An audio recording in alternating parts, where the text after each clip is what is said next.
narrated by me. Fear awaits you. Watch out and take care. The company where Sam works plans to go on a retreat. Shortly before the journey, Sam sees a print on the bus stairs that says "Watch your step," and he feels wrong. On the way, Isaac leaves his seat to make a private call in the back. As soon as they get on a bridge under construction, Sam feels unrelaxed. Suddenly, the bus is stopped by one of the workers, and Sam injures his thumb. Outside, high winds begin to blow and Sam feels the bus shake. He asks Peter if he feels the same, but Peter doesn't. Sam, however, knows something's wrong. Later, while a worker cuts a part of the bridge, a crack spreads out from it throughout the bridge, first sinking a car in front of the bus. Seeing this, Sam grabs his girlfriend, Molly, to get off the bus while others follow when the bridge begins to break off. Peter's girlfriend, Candace, first gets trapped after she accidentally digresses. Then she drops off, not into the water, but onto a boat's sail pole below and dies. When Isaac returns and notices the disaster, it's already too late. The bus drops off and he is terminated. While the bridge is snapping apart, Sam and the rest of the passengers make their way to the end of the bridge, but they are eventually trapped when the bridge suddenly breaks midway. Now, the only way to get to the other end of the bridge is the linking rail that carries the concrete. Using the concept of ladies first, Sam asks Molly to go before him. But before Sam can use the rail himself, he hears Olivia crying for help after dropping her glasses and is hardly able to see. So he rushes to bring her to the rail. For the second time, ladies first. Olivia crawls since she's partially blind, and follows Molly's voice. She gets near Molly but not close enough to successfully reach for her hand. The rail gives way soon enough and she slides off into the water below. Unfortunately, a car drops from the bridge directly on top of her. As Nathan makes a run for it to the end of the bridge with his boss, Dennis, he gets eliminated all of a sudden. Sam quickly notices the bridge giving way and runs to the edge before it begins to drop people off. Dennis almost drops off too but holds tightly onto something. However, hot asphalt spills on him at the same time, burning him before he lets go. Peter from the back notices the bridge going down and runs to grab onto a bent railing on the end of the bridge, only left for him to climb up. Nevertheless, he waits to see Sam do the same and Sam jumps just before the bridge goes down. Unfortunately, the railing is too weak for two. However, it bears their weight only to leave them with something grave to deal with. As they struggle to make it to the top, a few poles fire directly at Peter, terminating him. Seeing this, panicking Sam begins to rush to the top, but he doesn't get so lucky as he's eventually terminated. Then he wakes up to realize that it was all a trance and he's still sitting intact there on the bus. But at the same time, the bus stops the same way and he injures his thumb. The same series of events as he saw in his trance begins to unfold and he immediately understands the gravity of the situation. At once, he goes to pick up Molly while warning everyone to get off the bus, saying the bridge will collapse. Dennis tells him it's just construction. Dennis later asks Peter to get to them in case something happens to them. Candace also follows him as he does. At the same time, the boss gets out and the bridge snaps, causing a crack that spreads throughout the bridge. However, only 8 of the employees manage to make it to the other end before it falls off into the river with the other 17 on it. Sam is taken in for interrogation by the FBI about how he knew it would happen and he tells Agent Block he only had a vision. Block first considers him a terrorist, but soon, he gets a message that the collapse was caused as a result of high winds and structural damage from the construction.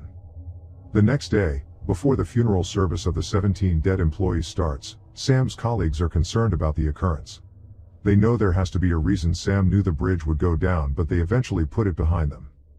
After the funeral, while Peter and Sam walk back home, a stranger gives them a message that death doesn't like to be cheated and advises them to be careful.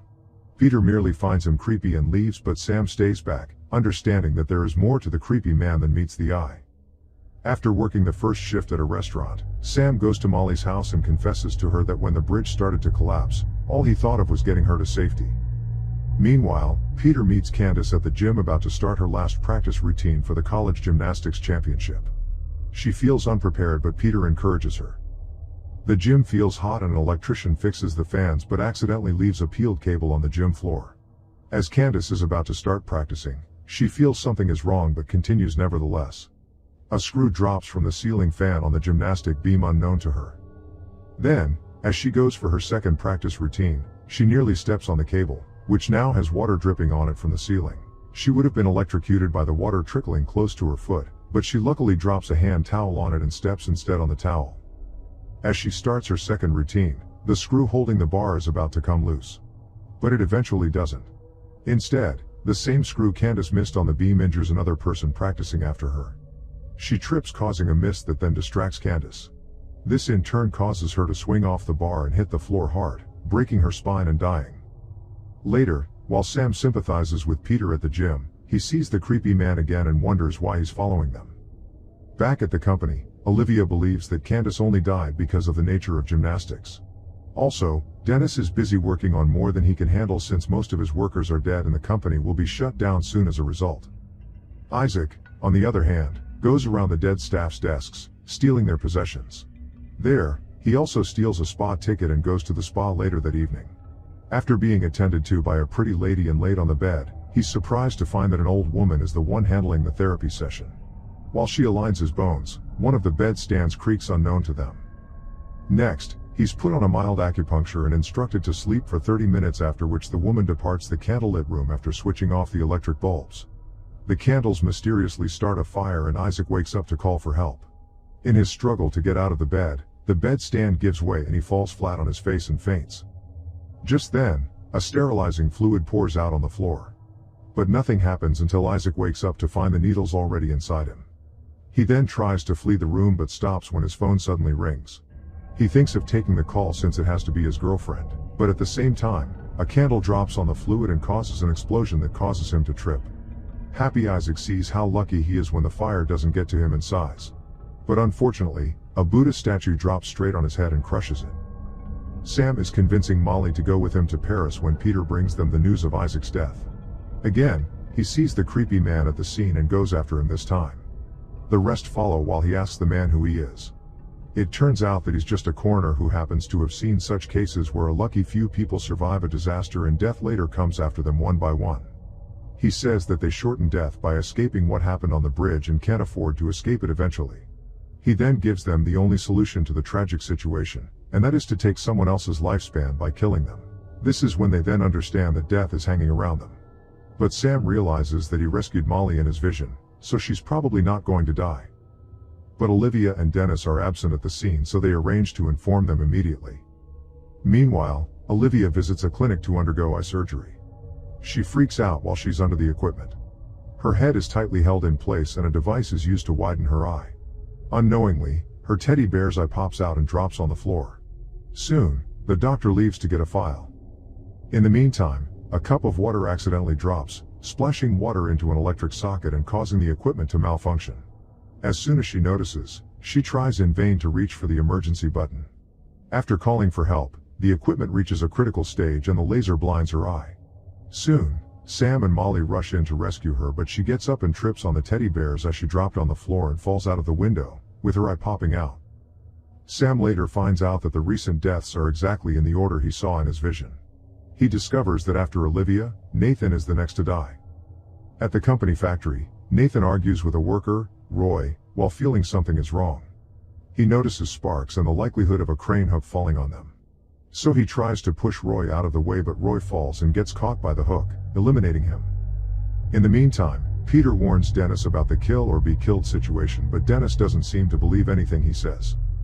Then they meet at the factory to discuss what happened, where Peter threatens Nathan into disclosing that he really did kill Roy to claim his lifespan.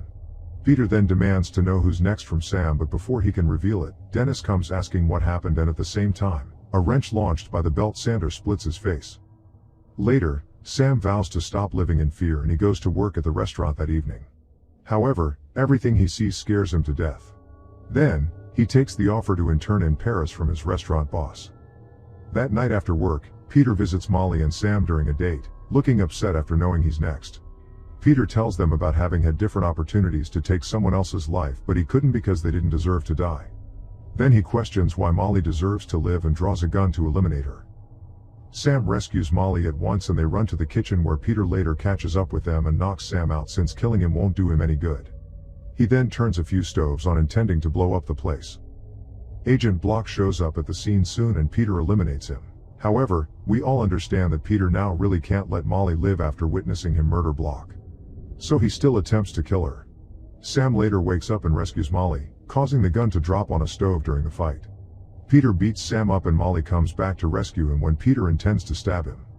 He overpowers Molly and attempts to stab her, but Sam takes him out. Meanwhile, the pistol on the stove is so red hot that it fires in Sam's direction, failing to kill Sam, making him conclude that he is finally safe. 2 weeks later, Sam and Molly are on a plane to Paris when two of the students on the plane warn that everyone should get off the plane after having a vision. When Sam hears this after the takeoff, he understands the situation, but it's already too late. The engines catch fire and Molly is sucked out and eliminated before the plane then explodes with Sam inside. Meanwhile, Nathan is told at Roy's memorial by a co-worker that Roy's autopsy shows that Roy would have eventually died of a brain disease, which means trading Roy's life never counted. Just then, the landing gear of the crashing plane breaks through the roof and crushes him. Make sure to subscribe and turn on notifications so you can watch more videos like this. Thanks for watching.